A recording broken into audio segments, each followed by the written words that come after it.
Varthaman education and research institute में आप सभी का बहुत बहुत स्वागत है। Vardhaman education and research institute के एडमिशन चालू है और आप सभी से रिक्वेस्ट है कि जल्द से जल्द आप एडमिशन लेके बीए एमए की डिग्री प्राप्त कर सकते हो।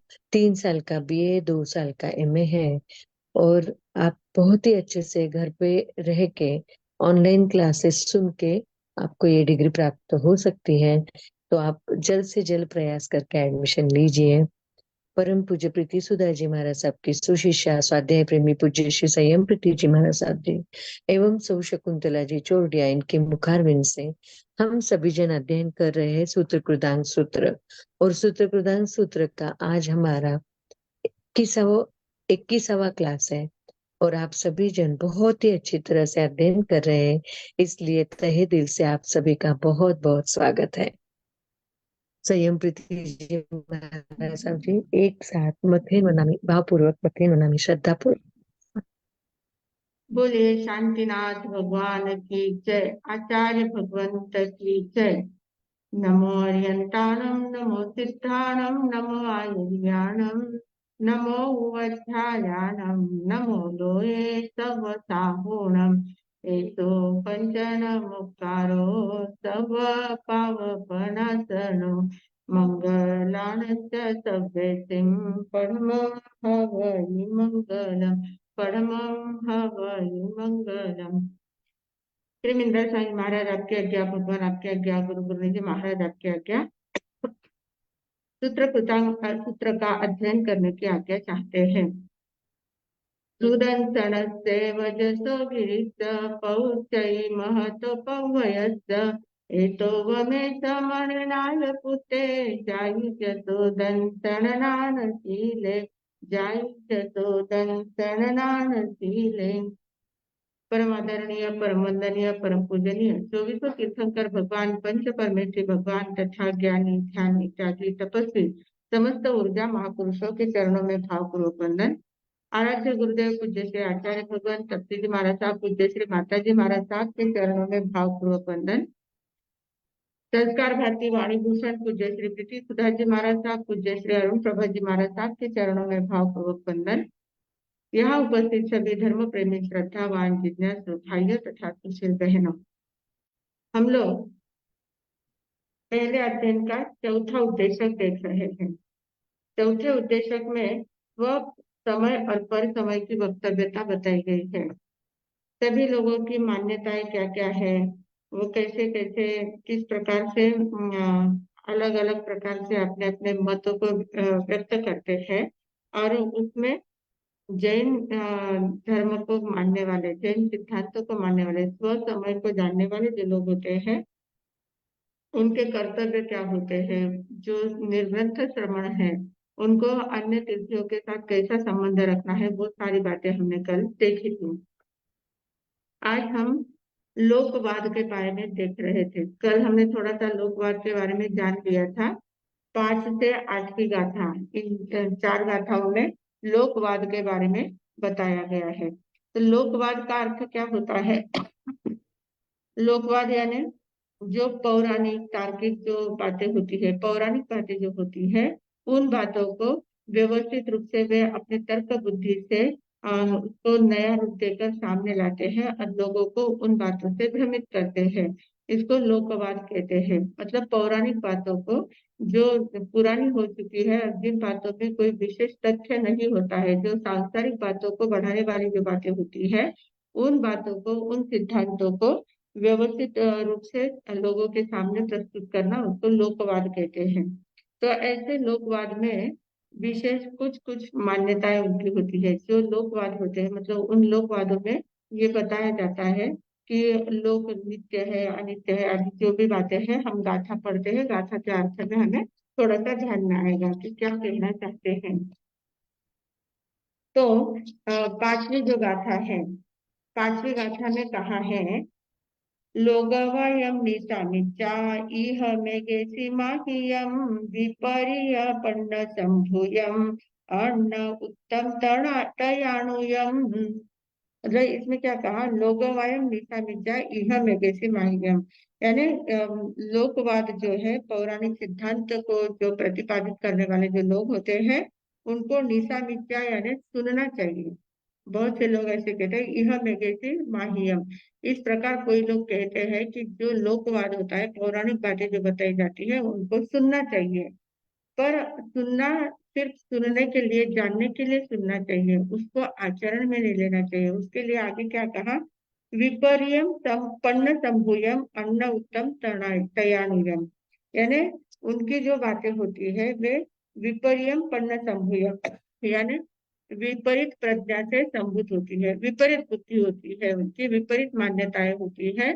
जो सत्य मार्ग है उससे सत्य मार्ग की मान्यता नहीं होती है।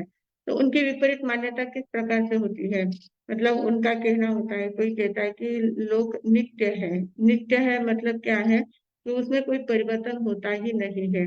जो त्रस जीव है वे त्रस ही रहते हैं, जो स्थावर जीव है वे स्थावर ही रहते हैं, पुरुष है वो पुरुष की अवस्था में ही रहता है, स्त्री है वो स्त्री की अवस्था में ही रहती है। इस प्रकार ये जो नित्यता, नित्य जो लोग है उसमें परिवर्तन नहीं होता है, ऐसी उनकी मान्यता है। कोई किन्हीं लोगों का कहना होता है कि लोग नित्य है ही नहीं, अनित्य है, सतत परिवर्तनशील है, ऐसे कोई लोग कहते हैं। मतलब उन्हीं में विपरीत बुद्धि होती है, विपरीत मान्यता होती है। कोई लोग कहते हैं नित्य, कोई कहते हैं अनित्य है। तो इस प्रकार से उनकी ही विपरीत बुद्धि उसमें आती है। तो विपर्य पर्ण संभूयम, विपरीत प्रज्ञा से वे संभूत होते, मतलब उपस्थित होते हैं ऐसे विचार। अन्न उत्तम तयानुयम, यानी ऐसा अविवेकियों ने जो कहा है वो अनुगामी नहीं है, अनुगमन करने जैसा नहीं है। इन बातों को सिर्फ सुनना है, समझना है। कैसे कैसे लोगों की मान्यता है, ये सब सिर्फ सिर्फ सुनना है और सुनने के बाद उसको उसका अनुगमन नहीं करना है। इस प्रकार पांचवी गाथा में कहा है। क्योंकि पौराणिकों की बात जो होती है वो विपरीत बुद्धि से उत्पन्न होने के कारण वो अविवेकी जैसी लगती है। बहुत सारी बातें उसमें वो क्या कहते हैं कि अपुत्र से गतिर नास्ति, मतलब स्वर्ग नहीं बचा। मतलब अपुत्र जो होता है, मतलब जिसको पुत्र नहीं है, पुत्र विहीन जो व्यक्ति है, उसको स्वर्ग की प्राप्ति होती नहीं, उसकी अच्छी गति होती ही नहीं है। अगर स्वर्ग प्राप्त करना है तो पुत्र की प्राप्ति कर होना बहुत जरूरी है। पुत्र पिंडदान नहीं करेगा, पुत्र आपको अग्नि नहीं देगा, तो आपको स्वर्ग की प्राप्ति नहीं हो सकती है। कितनी मतलब ये छिछली बात है, अनर्गल बातें है ये। तो इस प्रकार की बातें को वो लोकवाद कहा जाता है। इस प्रकार की बातें चलती रहती है और उनका अनुगमन करने वाले भी लोग अज्ञानी लोग होते हैं, तो वो हाँ कहते हैं, हाँ सही में अगर पुत्र नहीं रहा तो हमें पिंडदान कौन करेगा, हमें अग्नि कौन देगा, तो सही में हमें तो पुत्र के उत्पन्न करना ही है, फिर वो चाहे जैसा हो, पर पुत्र उत्पन्न करना ही है। मतलब पुत्र उत्पन्न करना है तो उसके लिए शादी करना जरूरी है, शादी करनी है तो पूरा संसार जमाना जरूरी होता है, संसार में प्रवेश करना जरूरी होता है। मतलब ये सारा संसारी बातों में पढ़ने का एक तरीका होता है। संसार में प्रवेश करो, संसार की सारी बातों को, संसार की बातों में उलझ जाओ और उसी में राग द्वेष करते रहो, जिसके कारण से आपको ज्यादा से ज्यादा शुभ बातें रही तो स्वर्ग मिलेगा, नहीं तो फिर नरक गति, तिर्यक गति आदि में परिभ्रमण होता रहेगा। तो ये जो उनकी बातें हैं, ये जो मान्यताएं हैं, ये अनर्गल बातें होती हैं। तो ये लोकवाद की बातें हैं, इनसे हमें दूर रहना चाहिए। सिर्फ समझ लेना है, सुन लेना है, पर उसका आचरण करने जैसा नहीं होता है। फिर आगे छठी गाथा में क्या कहा है, अनंते नियये लोये सासय न विनसई अंतवम निययि लोये धीरोति पासई। अनंत नियय लोय, यानी ये लोक जो है वो अनित्य, अनंत है, नित्य है, शाश्वत है, शाश्वत यानी शाश्वत है, और न विनश्य यानी विनाशवान नहीं है, अशाश्वत मतलब उसका नाश कभी नहीं होता है, अविनाशी होता है।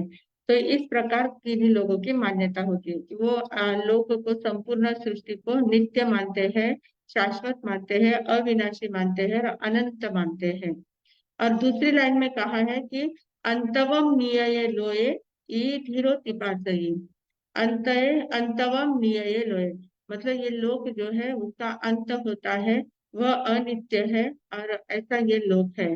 और वह ऐसा धीर लोग कहते हैं, धीर यानी कोई महापुरुष ऐसा लोग कहते हैं। तो ये दो प्रकार की मान्यताएं इस एक गाथा में बताइए। कोई कहता है नित्य है, कोई कहता है अनित्य है। पर हम लोग अगर देखते हैं, हम अनिकांत की दृष्टि से देखते हैं, तो हमने बहुत बार ये विषय कर लिया है। लोग कैसा है, न नित्य है न अनित्य है, नित्यानित्य है। द्रव्य की दृष्टि से नित्य है और पर्याय की दृष्टि से उसमें सतत परिवर्तन होता है।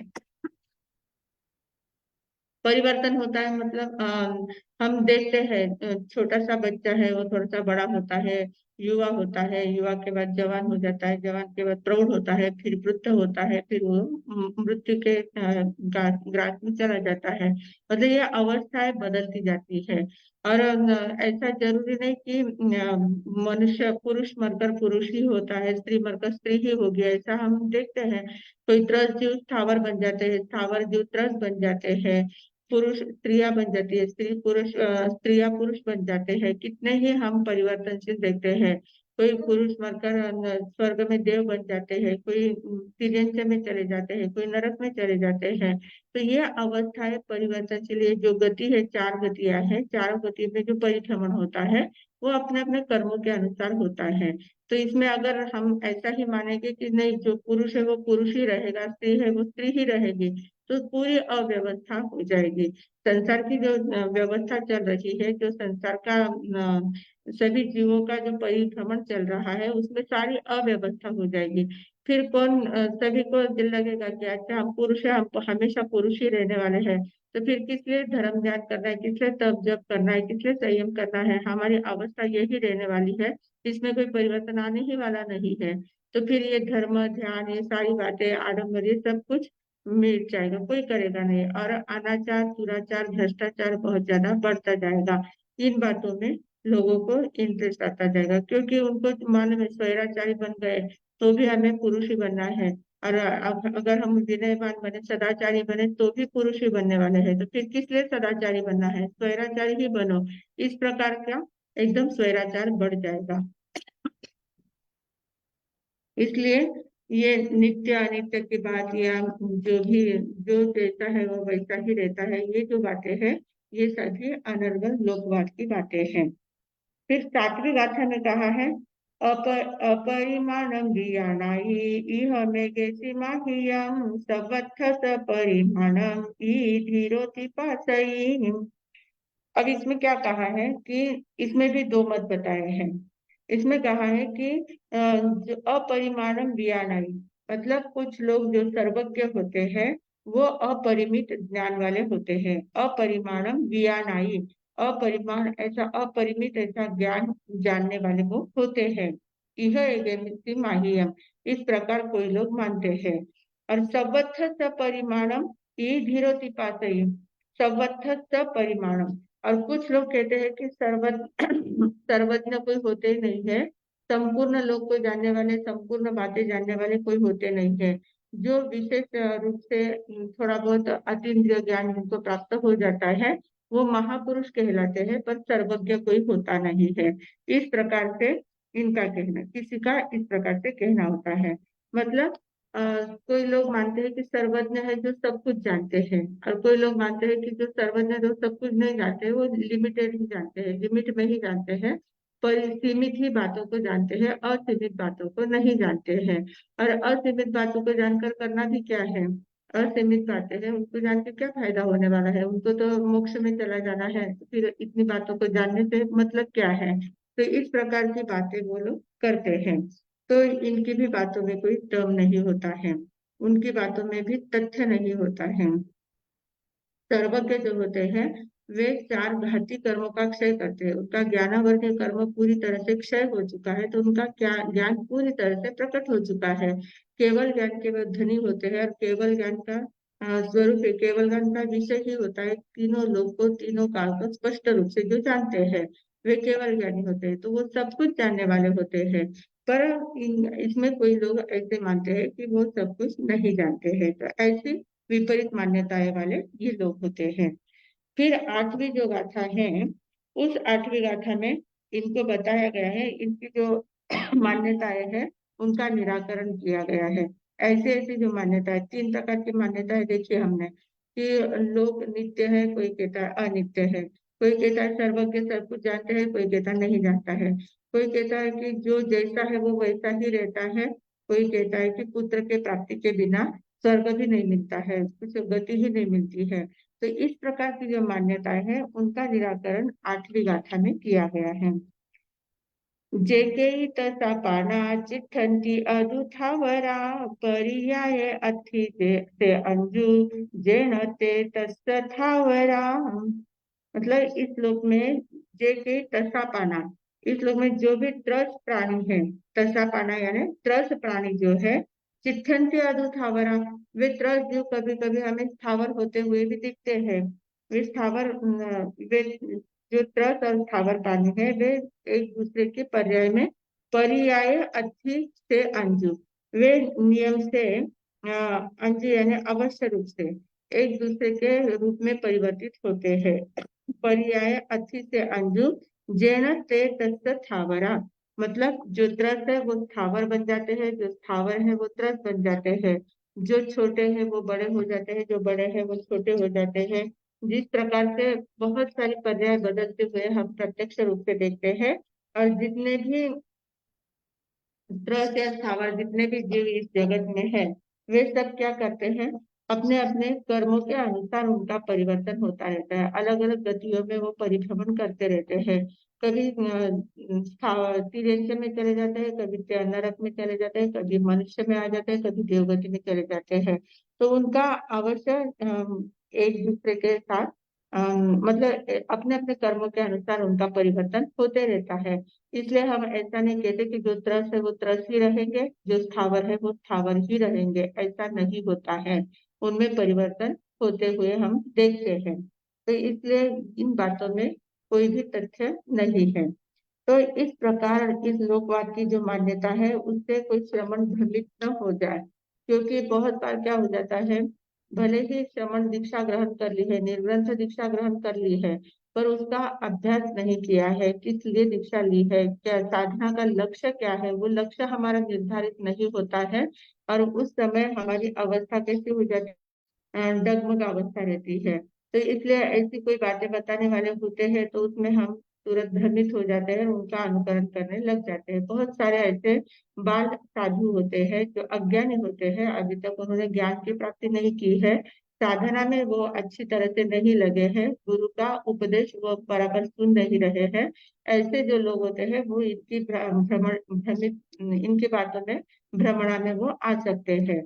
इसलिए आगे कहते हैं कि अहिंसा का निरूपण, जो अपने व्रतों को छोड़ देते हैं और फिर उन बातों में लग जाते हैं, ऐसे जो साधु होते हैं उनके लिए आगे की जो 10, 11, 12 जो गाथाएं हैं, 13 तक, इन सारी गाथाओं में उसका वर्णन किया गया है। मतलब इसमें 9 और 10 दो गाथाएं जो है उसमें व्रतों में स्थिरता लाने के लिए कहा गया है। पहले अहिंसा को मुख्य लिया गया है और अहिंसा के साथ सत्य, अस्तेय, ब्रह्मचर्य और अपरिग्रह, इन सारे व्रतों में स्थिरता लाने के लिए इन दो गाथाओं में कहा गया है कि श्रमण में कैसा स्थिरता लाना है, कैसा चिंतन करना चाहिए। और फिर उसके आगे की जो 11, 12, 13 तीन गाथाएं हैं उसमें चारित्र शुद्धि की बातें की है। मतलब जो पहला अध्ययन जो है, पहले अध्ययन में 4 उपदेशक है, उन 4 उपदेशकों में पहले 3 उपदेशक और चौथे उपदेशक की 8 गाथा तक, 8वीं गाथा तक, ये सारा इसमें क्या कहा गया है कि इसका प्रतिपादन किया है, दर्शन दर्शन के विषय का प्रतिपादन किया गया है, दर्शन शुद्धि की बात बताई गई है कि विविध विविध मान्यताएं कैसे होती है, उन मान्यताओं का निराकरण कैसे करना है, हमारी दृष्टि कैसे बनानी है, इन सारी बातों को दर्शन का विषय इन सारी बातों में लिया गया है। फिर आगे 9वीं और 10वीं जो गाथा है उसमें व्रत में स्थिरता लाने के लिए थोड़ी सी ज्ञान की बात बताई गई है, ज्ञान की विशुद्धि बताई गई है। मतलब 10वीं गाथा तक ज्ञान और दर्शन इसकी विशुद्धि के बारे में बातें बताई गई है। और फिर उसके आगे जो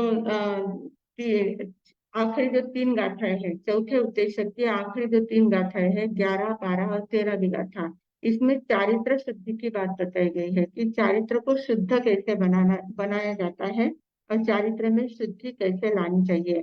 तो इन बातों का निरूपण इन 3 गाथाओं में किया गया है। इन 3 गाथाओं में 10 प्रकार के विवेक सूत्र दिए हैं। 10 विवेक सूत्र दिए हैं 3 गाथाओं में। मतलब चारित्र में स्थिरता कैसे लानी है, संयमी जीवन अगर स्वीकार किया है तो उसमें कैसे स्थिर बनना है, कैसे उसका वहन करना है, आगे साधना में कैसे लीन होना है, उन बातों का विश्लेषण इन 3 गाथाओं में किया गया है। तो क्योंकि ये जो दृश्यमान जगत है, इस दृश्यमान जगत में त्रस स्थावर रूपी जो जगत है, सारा जगत कैसा है, त्रस और स्थावर रूपी पूर्ण जगत है। इसमें त्रस जीव है, स्थावर जीव है, सभी प्रकार के जीव हैं।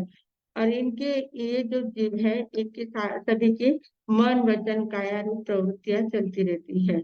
मन वचन काय की प्रवृत्ति के कारण से और कर्मों के कारण से वे बालक अवस्था होती है, यौवन अवस्था होती है, वृद्ध अवस्था को प्राप्त करते हैं।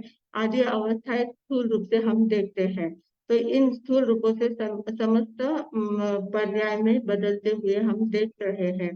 तो इसलिए ये जो मानते हैं कि ये सब नित्य है, इनमें कोई परिवर्तन नहीं होता, तो ये बात स्पष्ट रूप से विपरीत लगती है।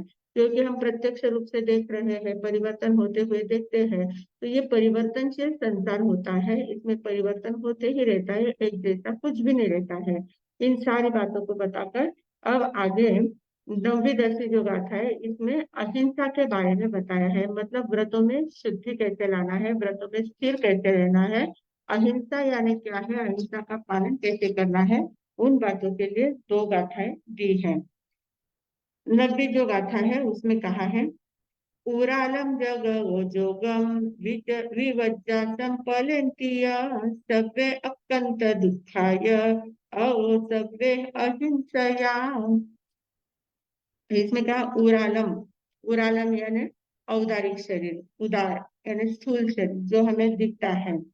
तो ऐसे औदारिक शरीर वाले जगवो जोगम, जगवो यानी जगत में, ये जो जगत है संपूर्ण विश्व है, इसमें औदारिक जीवों को हम लोग देखते हैं कि औदारिक, अभी मैंने जो कहा कि औदारिक जीव वाले त्रस और स्थावर जीव है, मनुष्य गति है, तिर्यंच गति, इन दोनों को गतियों में औदारिक शरीर होता है। हमारा शरीर औदारिक है, जो दिखता है उसमें हड्डी मांस मज्जा सब कुछ सप्त धातु होते हैं। ये सड़ता है, गलता है, छोटा बड़ा होता है, फूलता भी है और सिकुड़ भी जाता है। हम देखते हैं बहुत लोग मोटे हो जाते हैं, बहुत ज्यादा वजन बढ़ जाता है, मोटे दिखते हैं।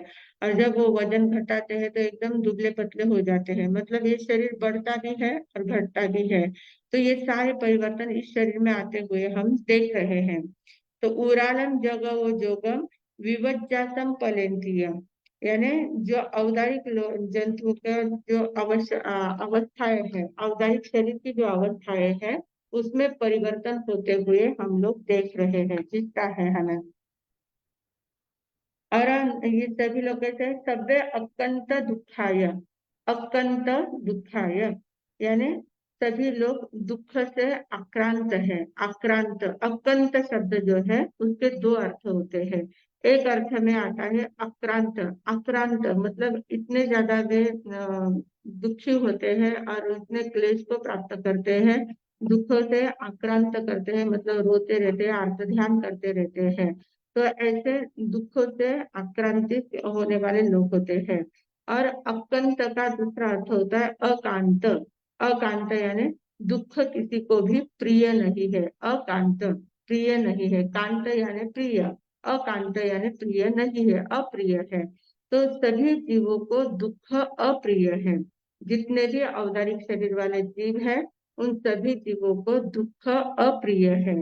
और सभ्य अहिंसया, इसलिए इनकी हिंसा नहीं करनी चाहिए। सभी को सभी की अहिंसा से पालन करना चाहिए, सभी की रक्षा करना ये हमारा कर्तव्य होता है। मतलब जगत में बहुत सारे जितने भी जीव है, अवतारिक शरीर वाले जो भी जीव है, त्रस है, स्थावर है, जितने भी जीव है, वे सारे जीव कैसे होते हैं, विविध परिस्थिति विपर्याय से, विविध प्रकार की पर्याय में वे परिवर्तित होते रहते हैं। और वे सब कैसे होते हैं, दुख से आक्रांत, आक्रांत होते हैं। पहले तो आक्रांत होते हैं, दुख से वे बहुत ज्यादा दुखी रहते हैं और उनको दुख अप्रिय होता है। इसलिए जैसे हमें दुख अप्रिय है, वैसे सभी लोगों को दुख अप्रिय होता है। मतलब मिट्टी में सर्वभूत या आत्मवत सर्वभूतेषु, अपने समान सभी जीवों को जानना चाहिए। अपने समान सभी जीव होते हैं। सभी जीवों को अपने समान जब हम जान लेते हैं कि जो मुझे अच्छा नहीं लगता वो तो औरों को भी कैसे अच्छा लगेगा। तो मुझे, मेरे साथ अगर कोई ऐसा व्यवहार करता है तो मुझे अच्छा नहीं लगता है, तो फिर मैं वैसा व्यवहार दूसरों के साथ कैसे कर सकता हूँ। दूसरों को पीड़ा मैं कैसे दे सकता हूँ, दूसरों को मैं कैसे मार सकता हूँ, दूसरों को मैं कैसे अपमानित कर सकता हूँ। कुछ भी किया हुआ नहीं चलता, मुझे नहीं चलता है तो मैं दूसरों के साथ भी नहीं करूंगा। इस प्रकार की भावना लाकर सभी जीवों को सुखी करने का प्रयास करना है। उसके इसके लिए कहा है सर्वे अकंत दुखाय सर्वे अवो सर्वे अहिंसया। इसलिए सभी कहते हैं हिंसा नहीं करनी चाहिए, इनकी हिंसा नहीं करनी चाहिए, अहिंसा से इनका पालन करना चाहिए। मतलब हमारा जो पहला व्रत है अहिंसा का, उस व्रत का पूरी तरह से व्यवस्थित रूप से पालन करना चाहिए। फिर 10वीं गाथा में कहा है एयं गुणानीनो सारं जम न हिंसयि किंचनम अहिंसा समयं चैव एयावन्तं विहानियाम्। एवं गुणानीनो सारम, यह निश्चय से यही ज्ञानियों का सार है। नानीनम सारम, ज्ञान का सार मतलब जो हम ज्ञान प्राप्त करते हैं, जो भी हम पढ़ते हैं, जो भी बोध प्राप्त कर रहे हैं, उन सारे ज्ञानों का, ज्ञानी पुरुषों का जो सार है, सार रूप जो न्याय संगत उनकी जो बात है, वह क्या है। जम न हिंसई किंचनम, किसी की भी हिंसा नहीं करनी चाहिए। संपूर्ण ज्ञान का सार है। ज्ञान मतलब क्या है। हम जब जानेंगे कि मैं कौन हूँ, मेरा अस्तित्व क्या है, मैं कैसा हूँ, मेरा मेरा अस्तित्व जैसा है, तो मुझे दुख अच्छा नहीं लगता है, मुझे सुख की अनुभूति अच्छी लगती है, मैं सुख चाहता हूँ। अगर मैं सुख चाहता हूँ तो मेरे समान संपूर्ण लोक में इतने जीव है, वे भी सारे सुख चाहते हैं।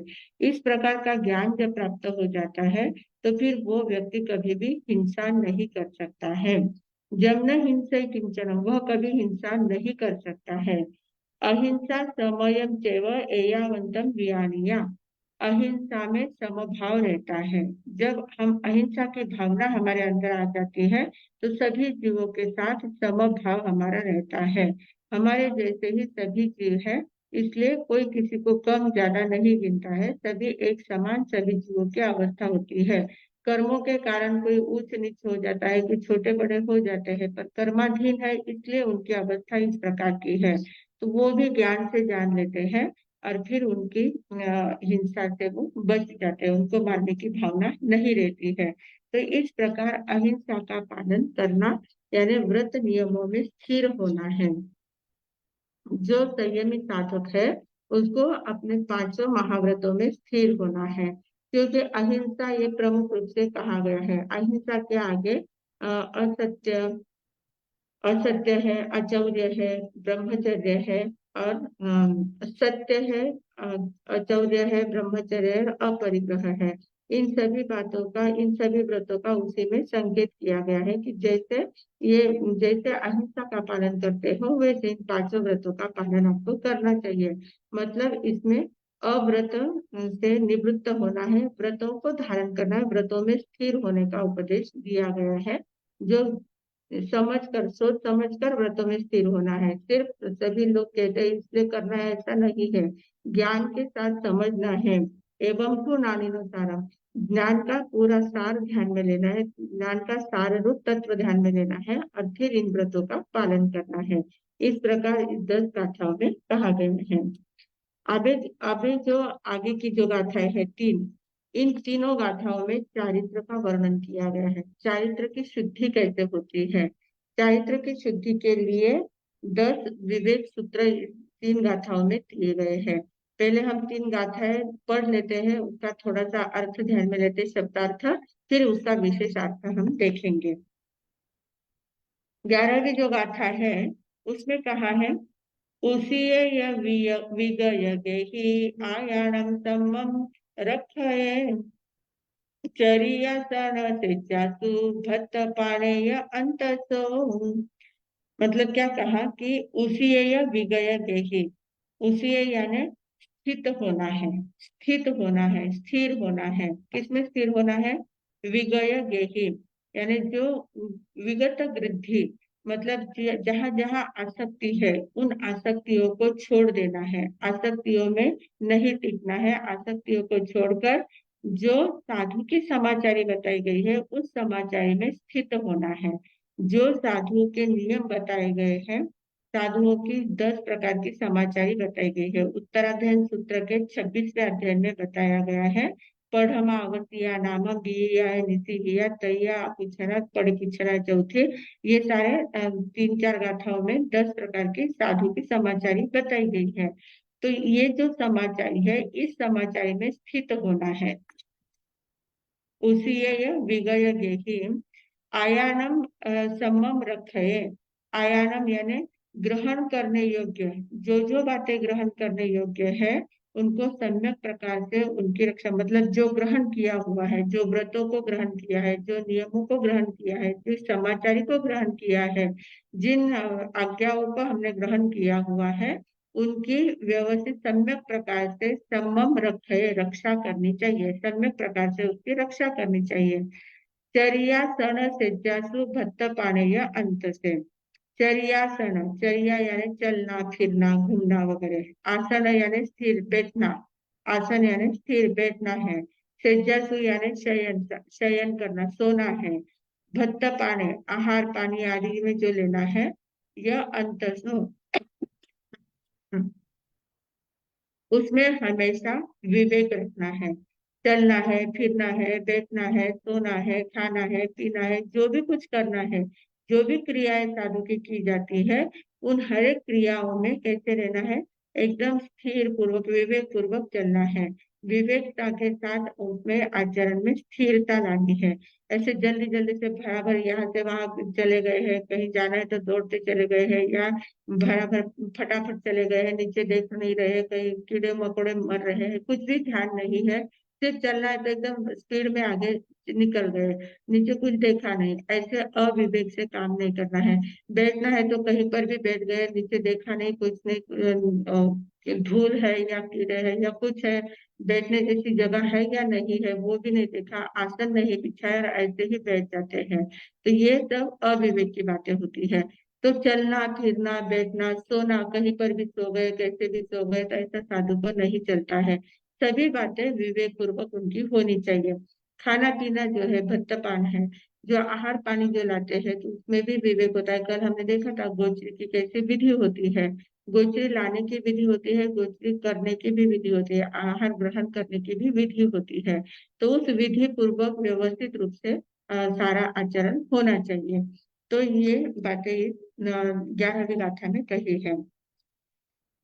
फिर 12वीं गाथा में क्या कहा, एहिम तिहिम ठाणे हिम संजय तय मुनि उत्कर्षम जलनम नुमम मज्जठम च विरिंचये।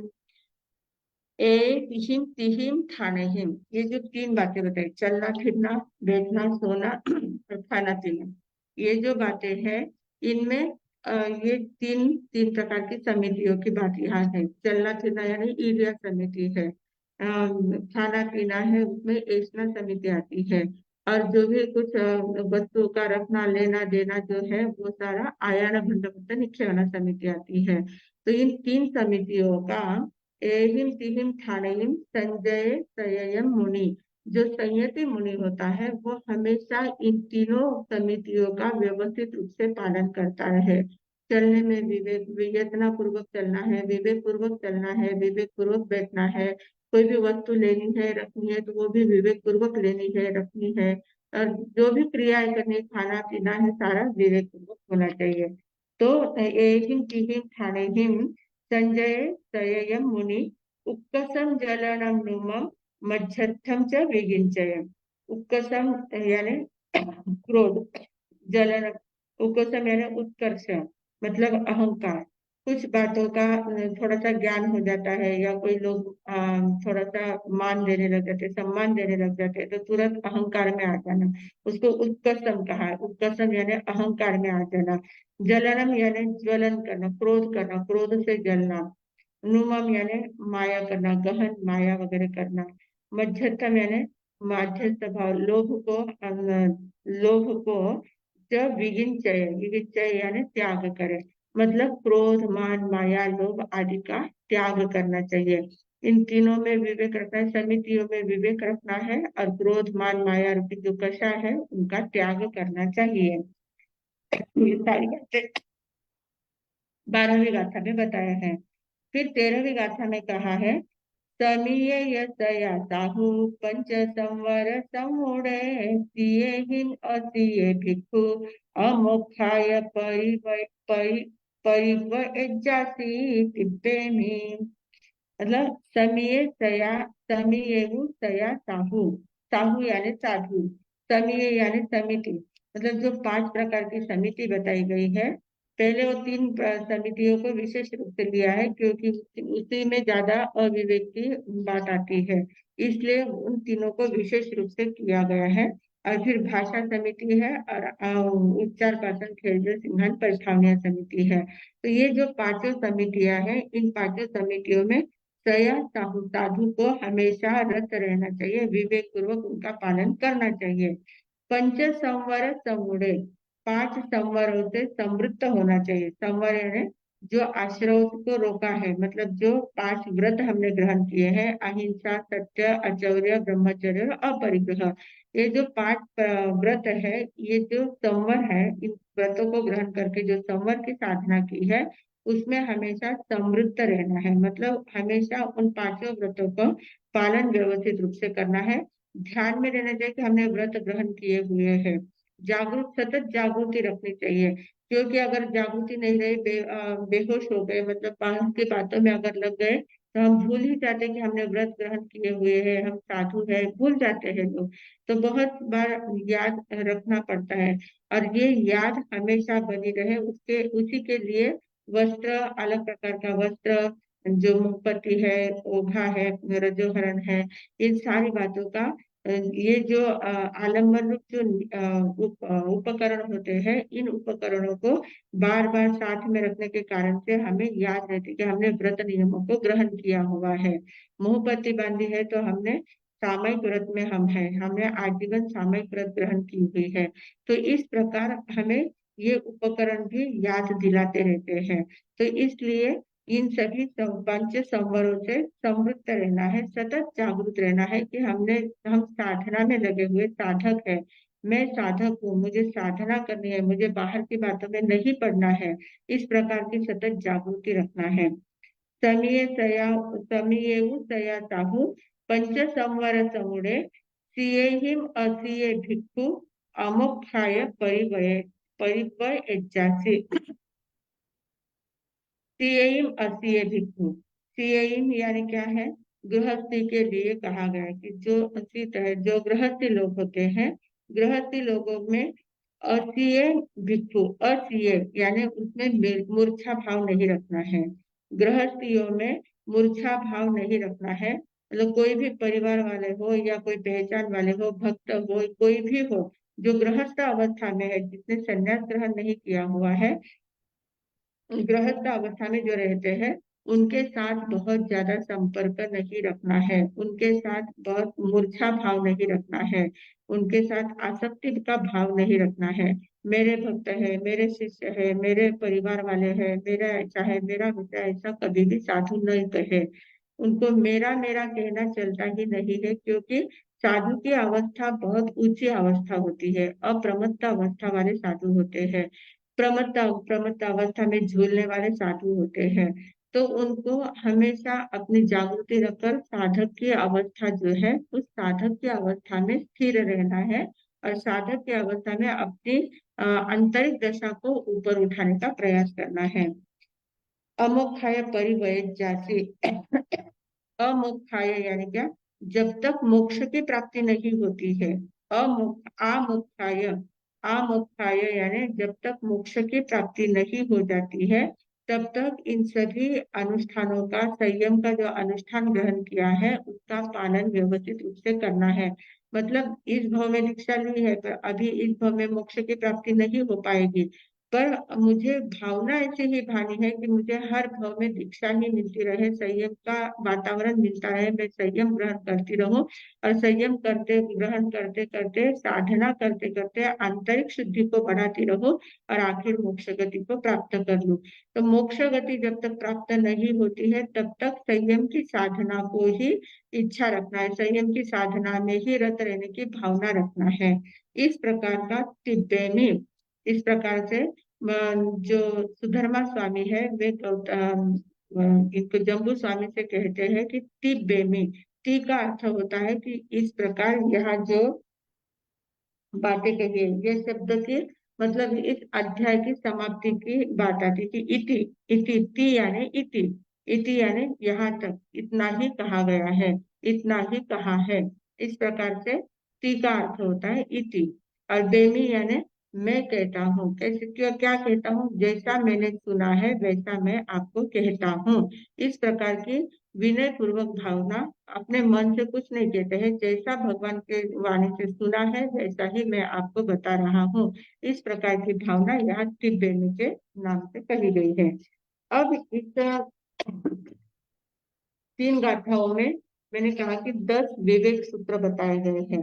तो विवेक सूत्र कौन कौन से हैं? 10, सिर्फ हम उनको उनका विश्लेषण तो हमने कर लिया है, सिर्फ उनके नाम विवेक सूत्र के नाम से उनको देख लेते पढ़ लेते हैं।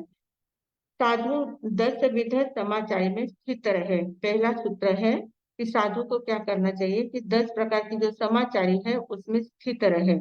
10 प्रकार की समाचारी कौन सी है?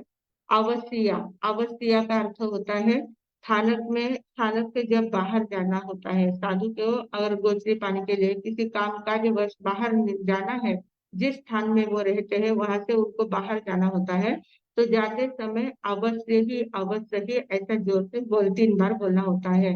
अवश्य ही अवश्य ही अवश्य ही, मतलब जो बड़े बुजुर्ग हैं उनको कह रहे हैं कि मैं आवश्यक काम के लिए बाहर जा रहा हूँ, तो इस प्रकार अवश्य ही कहना। फिर दूसरा होता है निश्चय निश्चय निश्चय। जब काम पूर्ण करके जब प्रवेश करते हैं, वापिस अपने स्थान में आते हैं, तो आते समय कहना है कि निश्चय निश्चय निश्चय, मतलब मैं अपना काम पूर्ण करके वापिस आ गया हूँ। इस प्रकार से जोर से कहना होता है। फिर तीसरी बात होती है आपुच्छना। अपुच्छना यानी क्या होता है कि जो बड़े बुजुर्ग होते हैं या गुरु आदि होते हैं, जो ग्रुप में जो बड़े होते हैं, गुरु वगैरह होते हैं, तो उनको कोई भी काम करना है, साधु को चर्या में ऐसा होता है कि कोई भी काम करना हो तो अपने मन से कुछ नहीं करता है, बड़ों की आज्ञा लेकर ही करना होता है। तो जब भी कुछ काम करना है तो बड़ों को पूछना कि मैं ऐसा काम करूं क्या, मेरी ऐसी भावना हो रही है, ये काम करूं क्या, आपकी आज्ञा हो तो मैं ये काम करता हूँ। इस प्रकार से पूछना उसको कहते हैं आपुच्छना। फिर परिपुच्छना। परिपुच्छना यानी क्या होता है कि मुझे मेरा तो काम मैं करके पूछ कर लेती हूँ, पर मुझे दूसरों का किसी का काम करना है, दूसरे साधु संत है, दूसरे कोई साध्वी जी है, उनको कोई आवश्यकता है, उनको कोई काम है, तो उनका काम मुझे करना है, तो मैं वापिस बड़ों से पूछूंगी कि मुझे उनका काम करने की भावना है, उनको मेरी आवश्यकता है, मैं उनका काम करूँ क्या। तो इस प्रकार से पूछना। और अगर उन्होंने कहा कि नहीं अभी नहीं, अभी नहीं करना है तुमको ये काम, उन्होंने अगर मना कर दिया तो फिर उनको बताया कि उनको कैसी आवश्यकता है, मुझे ये काम करना आवश्यक है, उनको जरूरी है मेरे लिए, तो मैं करूँ क्या, वापिस पढ़ी पूछना, वापिस फिर से पूछना। ऐसा ये समाचारी का एक प्रकार होता है। मतलब उन्होंने कहा तो फिर जाना है, उनकी आज्ञा रही तो ही काम करना है, अगर आज्ञा नहीं है तो काम नहीं करना है। फिर है छंदना। छंदना का अर्थ होता है कि गोचरी आहार जब लेके आते हैं, बाहर से लोगों के यहाँ से आहार लेके आते हैं, तो आहार लाए हैं तो सभी जितने भी साधु संत, जितना भी बड़ा ग्रुप होता है, सभी के सामने बैठकर उस आहार को खोलना, उनको बताना, और उस आहार को सबको बताना कि आपको इसमें से जो खपता है वो आप लो, सबको आग्रह करना, सबको देना। मतलब गोचरी में आए हुए जो पदार्थ है वो औरों को देने की भावना रखना और सभी को आग्रह करना कि आप इसको ग्रहण कीजिए, तो इसको कहते हैं छंदना। फिर है इच्छाकार। इच्छाकार का अर्थ क्या होता है कि अगर कोई बड़े हैं, हम कुछ काम कर रहे हैं और कोई सामने बड़े खड़े हैं, या समवयस्क भी कोई साधु साध्वी जी कोई समवयस्क लोग हैं, तो उनसे उनको अगर कुछ काम कहना है कि आप इतना काम कर कीजिए, प्लीज आप इतना काम करो, ऐसा हम जब कहते हैं तो साधु को ऐसा कहना होता है, प्लीज नहीं कहना होता है, उनको कहना होता है आपकी इच्छा हो तो आप इतना काम कर सकते हो क्या, इस प्रकार से उनको पूछना होता है। आपकी इच्छा हो तो आप ऐसा करो, तो करोगे क्या, इस प्रकार से पूछकर उनसे वो काम करवाना होता है। छोटे हो तो भी वैसा कहना, बड़े हैं तो भी वैसा ही कहना कि आपकी इच्छा हो तो आप इतना काम करो, तो ये इच्छा का यानी आपकी इच्छा है तो ये काम करना है, करो। फिर मिच्छाकार, मिच्छाकार का अर्थ होता है कि जो हमें दोष लगा है या कुछ गलती हमारे द्वारा हो गई है, तो उसकी तुरंत गुरु के पास या बड़ों के पास जाकर उसकी आलोचना करना है, कि कहना है उनको कि मेरे से ऐसी ऐसी गलती हो गई है, और गलती होने के बाद उन्होंने अगर कुछ प्रायश्चित दिया है तो उस प्रायश्चितों को भी ग्रहण करना है, और मिच्छा में दुक्कड़म कहकर वो सारा जो भी गलत कार्य हुआ है उसका बारे में मिच्छा में दुक्कड़म कह देते हैं, तो ये मिथ्याकार हुआ। फिर आगे है तहक्कार। तहक्कार का अर्थ होता है तहत्ती, मतलब बहुत बार बोलते हैं बड़े जो भी बात कहते हैं तो हम लोग कहते हैं तहत, तहत्ती, तहत कहते हैं। तो ये तहत्ती का अर्थ होता है कि हाँ आप जो भी कह रहे हैं वो बात एकदम सही है, वो मुझे स्वीकार है, ऐसे स्वीकार होने के लिए तहत शब्द कहा जाता है, तहत्ती इस प्रकार से कहा जाता है, तो वो तहक्कार समाचारी आती है। और फिर है अबुत्थानम, नव्य समाचारी है अबुत्थानम। अबुत्थानम का अर्थ क्या होता है कि जब कोई बड़े बुजुर्ग है या गुरु आदि होते हैं, जो भी ग्रुप में बड़े हो या बाहर से कोई साधु संत आते हैं, तो जो भी बड़े सामने आते हैं तो हम ऐसे बैठे ही नहीं रहे, वो आते हैं तो तुरंत उठकर उनका सत्कार सम्मान करना चाहिए, आओ पधारो कहना चाहिए, उनको आसन देना है बैठने के लिए, उनको पानी वगैरह की कोई आवश्यकता है तो वो लाके देना है, इस प्रकार से उनका विनय नम्रता के साथ उनकी भक्ति करना। कोई भी बड़े आए हैं, ऐसे ही हम बैठे पढ़ाई के लिए बैठे हैं या कुछ पढ़ रहे हैं कुछ कर रहे हैं, पर सामने से कोई बड़े आए हैं तो तुरंत अपने स्थान से उठ के खड़े हो जाना है, उनको सम्मान देना है। तो इस प्रकार इसको कहते हैं अभुत्थानम।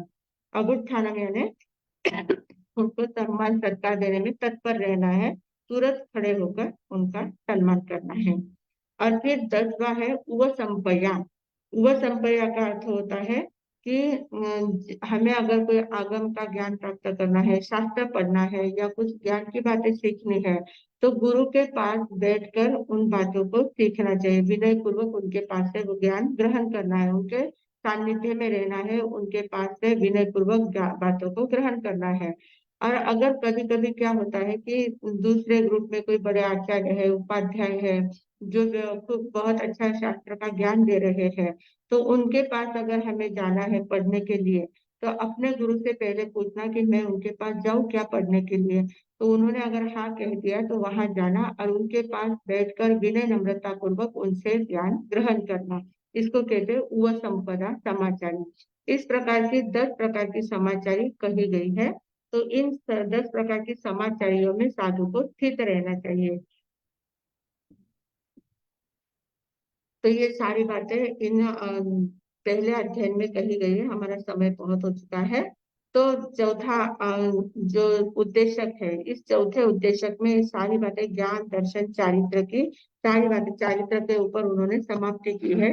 पहले दर्शन की बातें की, फिर ज्ञान की बातें की, फिर चारित्र की बातें की है। और ये रत्नत्रय ही मुक्ति का कारण है, ज्ञान दर्शन चारित्र, सम्यक दर्शन ज्ञान चारित्र ने मोक्ष मार्ग है, तो यही मोक्ष का मार्ग है। और इन बातों का वर्णन पहले अध्ययन में किया गया है। आज हमारा पहला अध्ययन समाप्त हुआ है। अगले क्लास में हम देखेंगे दूसरा अध्ययन क्या विषय लेके आता है हमारे सामने और कौन कौन सी बातों का हमें ज्ञान कराता है।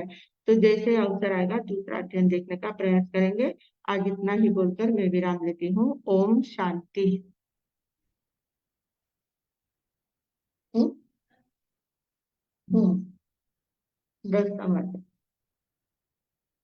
हाँ शकुत। हाँ, मथानंदानी आवाज आई? मथानंदानी हाँ हाँ, दया हम्म, आवाज आ रही। सभी जिज्ञासु साधकों को भावपूर्वक जय जिनेन्द्र। अभी पहला उद्देश्य पहला अध्ययन पूरा हो रहा है। हमने काफी दर्शन की बातें देखी और बाद में ज्ञान और चारित्र की भी बातें देखी। जो लोकवाद है, लोकवाद का अर्थ बताया है कि पौराणिक बातों को और उनमें रहे हुए सिद्धांतों को व्यवस्थित रूप से प्रस्तुत कर कर लोगों को आकर्षित कर कर भ्रमित करने का काम लोकवाद वाले करते हैं। उनकी मान्यता है कि लोक नित्य है, अनित्य है। कोई कहते हैं जीवों में परिवर्तन होता ही नहीं, तरह तरह से रहता है, स्थावर स्थावर ही रहता है, पुरुष पुरुष ही रहता है, स्त्री मरकर स्त्री बनती है। ऐसी उनकी मान्यता, हर एक की मान्यता अलग अलग है। और तीसरी बात उन्होंने बताई कि अपरिमित पदार्थों का ज्ञाता होते हुए भी वो सर्वज्ञ नहीं है। अभी ये सारा सुनने के बाद शास्त्रकार कहते हैं अगर परिवर्तन नहीं होता, हमारे यहाँ क्या बताया है, जैन सिद्धांतों में क्या बताया कि सारी बातें नित्य नित्य है। सभी नित्य भी नहीं, सभी अनित्य भी नहीं। कुछ बातें नित्य भी है, कुछ बातें अनित्य, नित्य नित्य बताइए। और अगर संसार में परिवर्तन नहीं होता, परिवर्तन किसके कारण से होता है? कर्मों के अनुसार सारा परिवर्तन होता है। अगर स्त्री मरकर स्त्री बनती, पुरुष मरकर पुरुष ही बनते, तो फिर धर्म ध्यान व्रत नियम करने की कोई आवश्यकता ही नहीं रहती कि जो जैसा स्थावर स्थावर ही बनेगा, तरस ही बनेगा। तो फिर ये सारी बातें क्यों होती थी? इसलिए उन्होंने कहा है जैन सिद्धांतों के अनुसार कि अपने कर्मों के अनुसार मनुष्य चारों गतियों में भ्रमण करता है। ये इनके तीन मतों के लिए जैन शास्त्रकारों ने यह समाधान दिया है। अभी जो 9वीं 10वीं गाथा है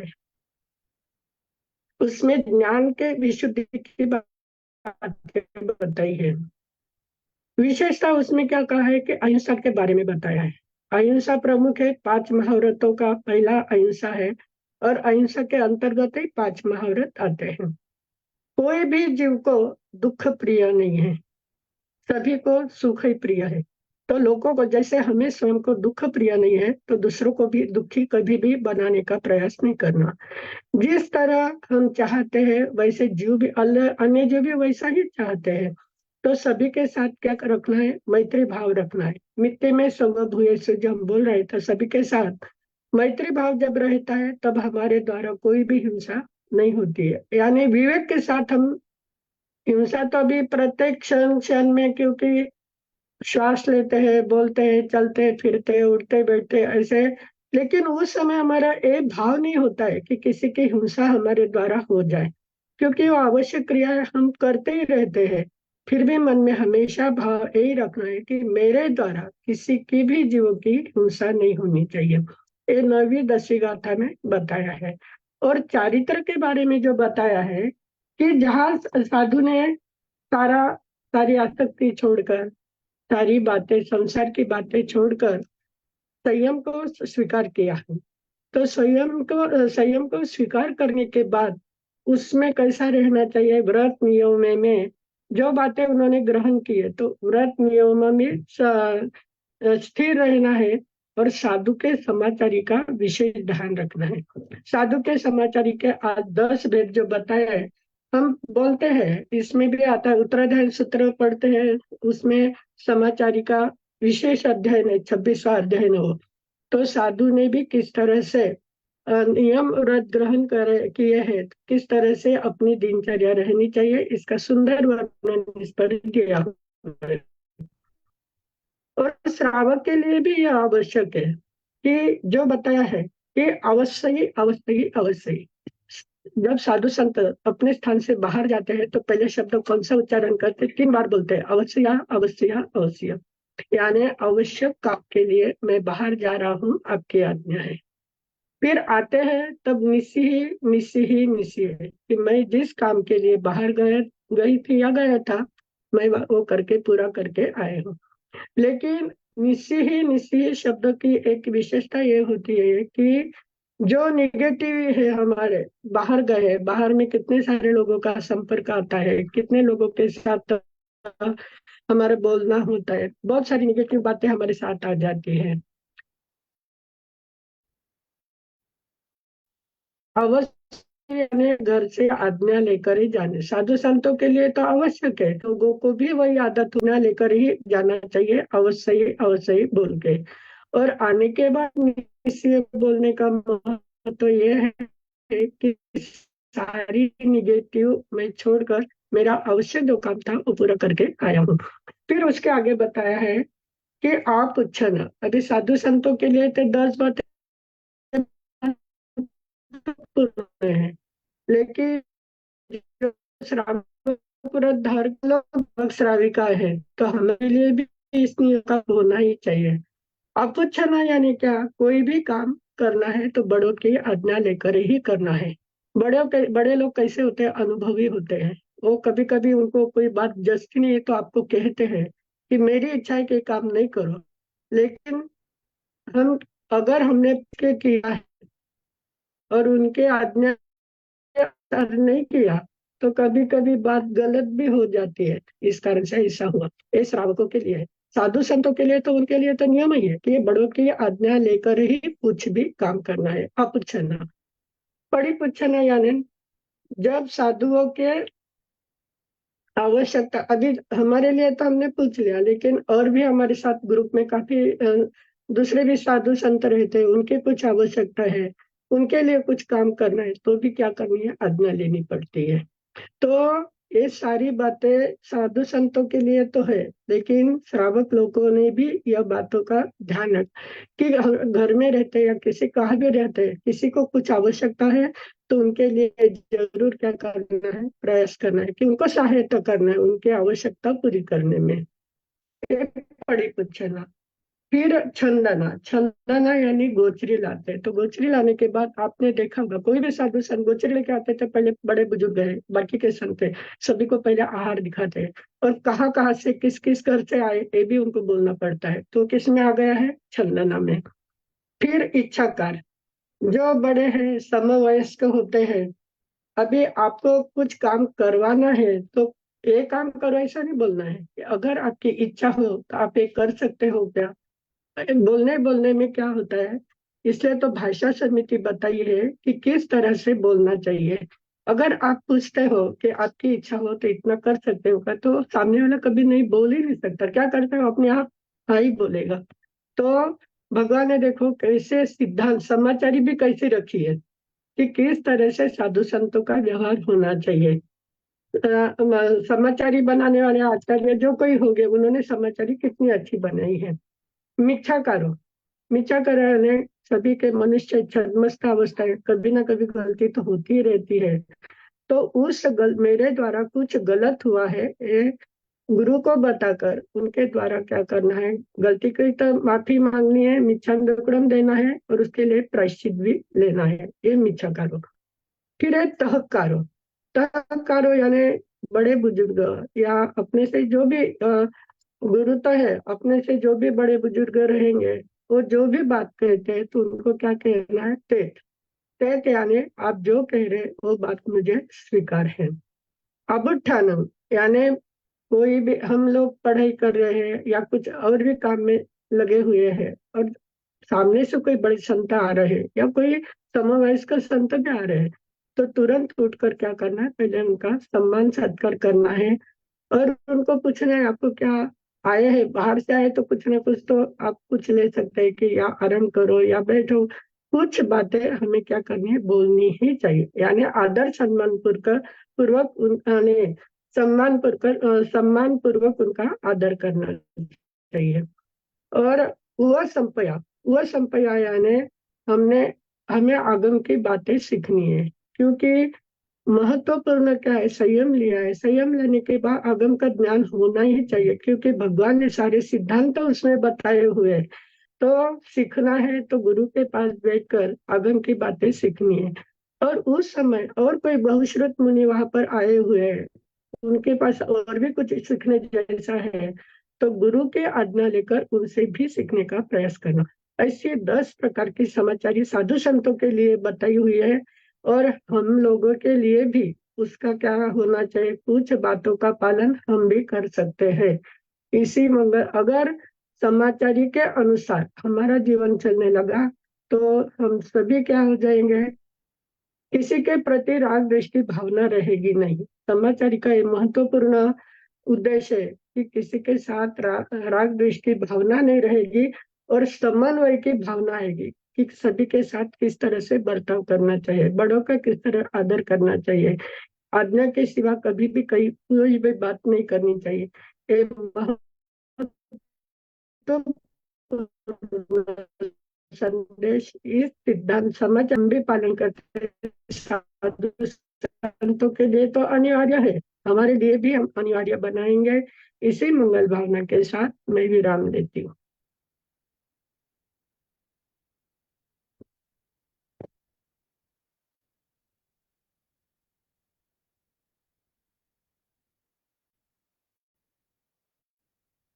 अर्चना, अर्चना है क्या? अभी पहचान करवा लेते हैं पहले, किसी का हैंड रेज तो नहीं है। हम्म। जी काफी हो चुका है। हाथ जोड़ ले। ओम शांति शांति शांति। गुरुदेव की आज्ञा से नौकाशी कोर्शी देर कोर्शी धारणा प्रमाण उपस्थित पहचान अस्नम प्राणम कायमम सकलम मंथना सहसा गारणम सब समाहि क्रियागारम उसिरे उसिरे उसिरे। कल का अभ्यास। ओम शांती शांती शांती उगसरे व्यासनाला दोटक उपरांत दिवसना तिन्या रातना चव्यारा पचकान अनंतरा भोगनम सहस्ता गारणम सव समाशी वत्तिया गारणम होसिरे होसिरे होसिरे। सका एकासना।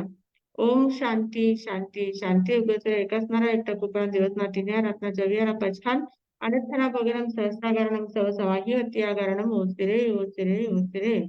कल का उपवास। ओम शांति शांति शांति। गुरुदेव की आज्ञा से उग्र उपवासम पचखे दिवस नातिन्या रत्न चव्यारा पचखान अनर्थना भोगिनम सहस्रागारणम सब समाही वत्तियागारणम ओसिरे ओसिरे ओसिरे। तपश्चर्या करने वालों को धन्यवाद।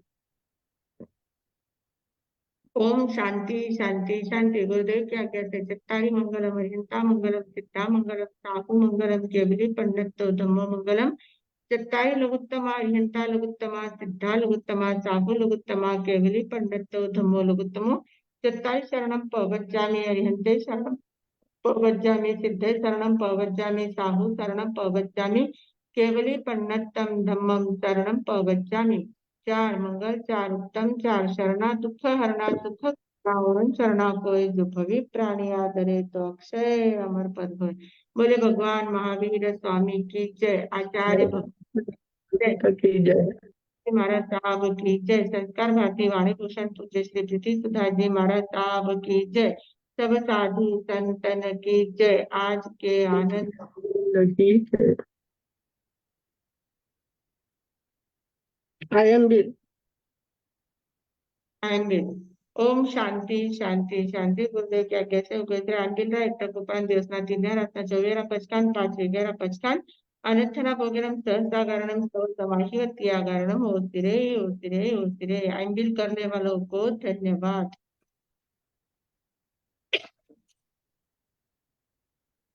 अभी हम मिलेंगे अर्चना नहीं के। हाँ शायद नहीं होंगे। अब हम हम्म। वापस मिलेंगे सोमवार के दिन। सोमवार के दिन जैसा अवसर रहेगा उस दिन इसी करेंगे। समय 8:30 नया उद्देश्य नया अध्याय लेकर आएंगे ना। हाँ। दूसरा उद्देश्य है, दूसरा अध्ययन जो है वैतालीय नाम का, उस दूसरे अध्ययन के बारे में हम सोमवार के दिन चर्चा करेंगे, थोड़ा अध्ययन करेंगे। और आज हम छुट्टी ले रहे हैं।